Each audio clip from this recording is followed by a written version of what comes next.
শ্রদ্ধেয় মুরব্বীগণ এবং আমার ভাই ও বোনেরা, আসসালামু আলাইকুম। আমি আপনাদের সুলতান হোসেন খান। সবসময় চেষ্টা করছি জনগণের পাশে থাকার। আজ ঝালকাঠি শহর ৫-১০ জন অত্যাচারীর হাতে জিম্মি। এরা দুর্নীতি করে শত শত কোটি টাকার মালিক মানুষকে মানুষ বলেই মনে করে না। এভাবে জিম্মি হয়ে ঝালকাঠির মানুষ থাকতে পারে না।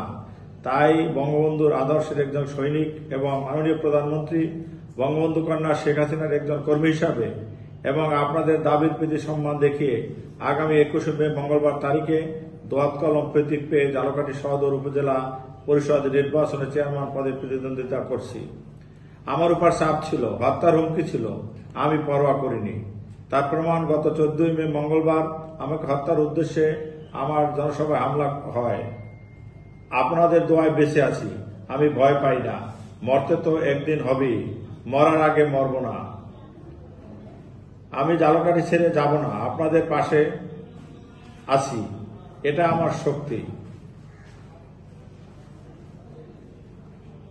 কথা দিচ্ছি, আমাকে দোয়াত কলম মার্কায় নির্বাচিত করলে ঝালকাঠি উপজেলা পরিষদ হবে জনগণের উপজেলা পরিষদ।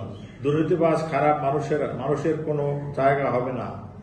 নির্বাচন কমিশন আমাকে শতভাগ সুষ্ঠু নির্বাচনের নিশ্চয়তা দিয়েছেন। ভোট কেন্দ্রে কেউ বিশৃঙ্খলা করার চেষ্টা করলে ছবি তুলে রাখবেন এবং দায়িত্বরত পুলিশ সদস্যদের হাতে তুলে দেবেন। আপনাদের কাছে আমার দাবি, অনুরোধ, সবাই মিলে ভোট দিতে যাবেন। সবাই মিলে আমাদের ঝালকাঠিকে গড়ে তুলব। দেখিয়ে দিবেন জনগণ পারে। ঝালকাঠির জনগণই বড় শক্তি। আল্লাহ হাফেজ। জয় বাংলা, জয় বঙ্গবন্ধু, জয় শেখ হাসিনা।